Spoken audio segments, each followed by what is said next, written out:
Измина една година от пожара на танкера Ерма. Време достатъчно да позабравим дори такава история. Измина година, време достатъчно да свикнем с подвига на героите. Измина година, време недостатъчно да приемем загубата на близките. Измина година. Времето изтри от паметта ни случайното, покри с ръжда ненужното, но запази главното, героичното, тревожното. Тук всичко е истински сурово и просто. Всяка възстановка би накърнила спомена. Затова ще използваме едно бойно учение на противопожарната охрана и флота, за да разкажем чрез него как в подобни обстоятелства са действали хората в онези тежки дни. На 22 юни 1977 година българският моторен танкер Ерма докарва в нефтопристанището на петролна база в град Варна 18 390 тона либийски нефт с бензинова фракция 70 на 100. За едно денонощие са били разтоварени около 10 000 тона. Другата половина от опасния товар се е намирала в 27-те резервуара, а резервуарите за собствени нужди на танкера са били заредени с 400 тона мазут и газьол. Около 17 часа и 35 минути на 23 юни се чува мощна експлозия, съпроводена с силен пожар. В машинното отделение загиват мотористът Александър Димитров Бонев и огнярът Никола Христов Николов. Екипажът незабавно напуска танкера. На палубата остава само помощник капитанът Клисаров.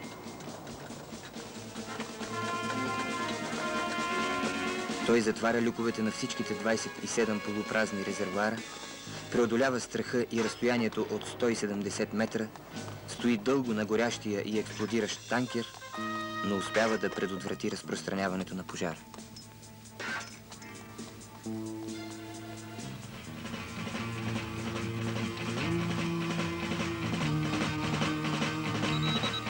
Дежурният по пилотска станция капитан Русев вдига по тревога влекачите на портовия флот към пристанищен комплекс Варна, Диона, Меркурий, Уран, Икар, Луна, Сатурн, Европа.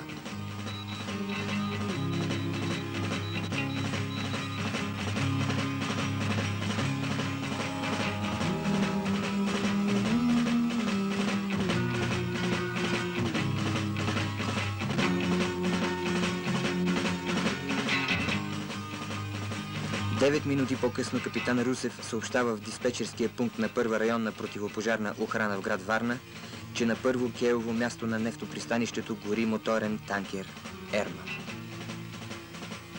Трета и четвърта! Първа, втора, трета и четвърта!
Екипажите изтеглят водопроводни и пенопроводни линии и само 9 минути след получаване на тревожното съобщение са готови да започнат пожарогасене.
това време пристигат катерите и започват охлаждане.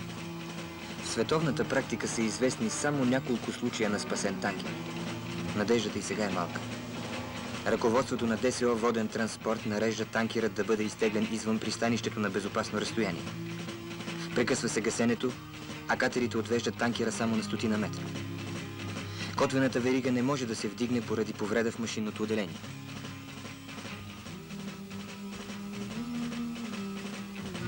Правят се опити да се среже веригата с оксижен, но на танкер Ерма става мощна експлозия. Опасността за спасителите е явна. Всички кораби безаварийно се оттеглят на безопасно разстояние. Сформираният щаб за ръководство на спасителните работи преценява, че процесът е неуправляем. Пожарникарите, които се намират на палубата на танкера, се спасяват с лодка. Танкерът Ерма остава да гори в непосредствена близост с пристанището, корабостроителния и кораборемонтен завод, плаващия док, нефтопристанището.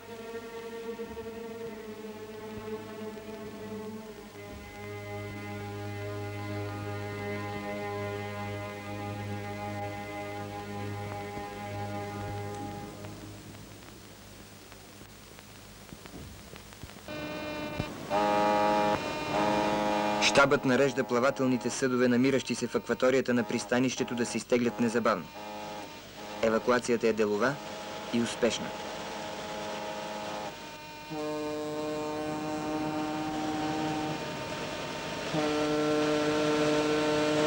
Ръководството на стопанско обединение Воден транспорт иска помощ от противопожарни катери от Съветския съюз, град Севастопол, и Социалистическа република Румъния, град Констанца.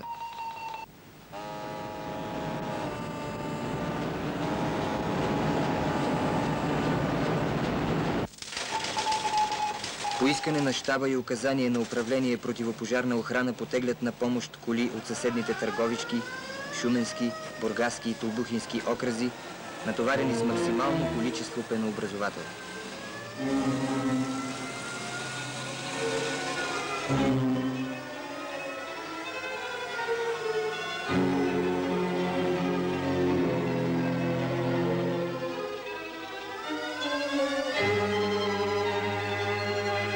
Задействана е и сержантската противопожарна школа в град Варна.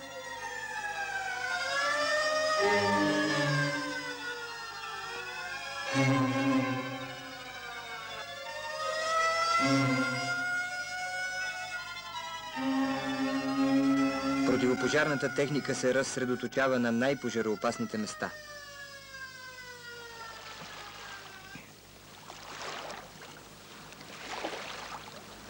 По нареждане на щаба, спасителните влекачи отново подхождат към изоставения танкер и започват охлаждане. Противопожарните коли стоят в принудително бездействие на кея.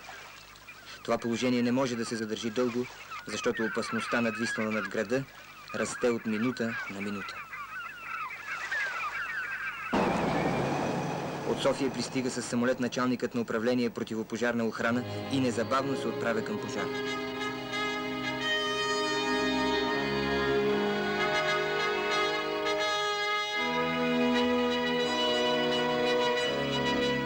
Началникът оглежда отблизо горящия танкер. Той разбира, че е нужна нова тактика, нова мисъл, ново действие. Изслушва мнения, предложения и съставя нов план за спасяването на града.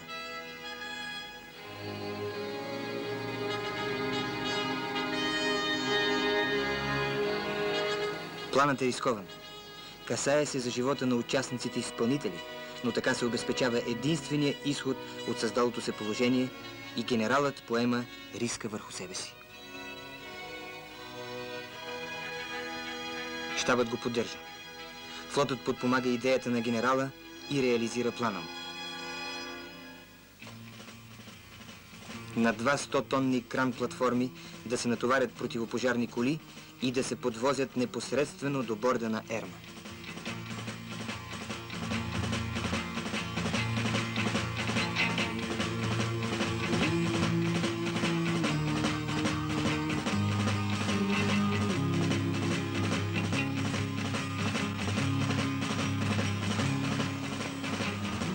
Изгражда се единно командване, постоянна връзка на средствата за гасене стила. Пускат се бонови заграждения, за да се ограничи разлива на нефт.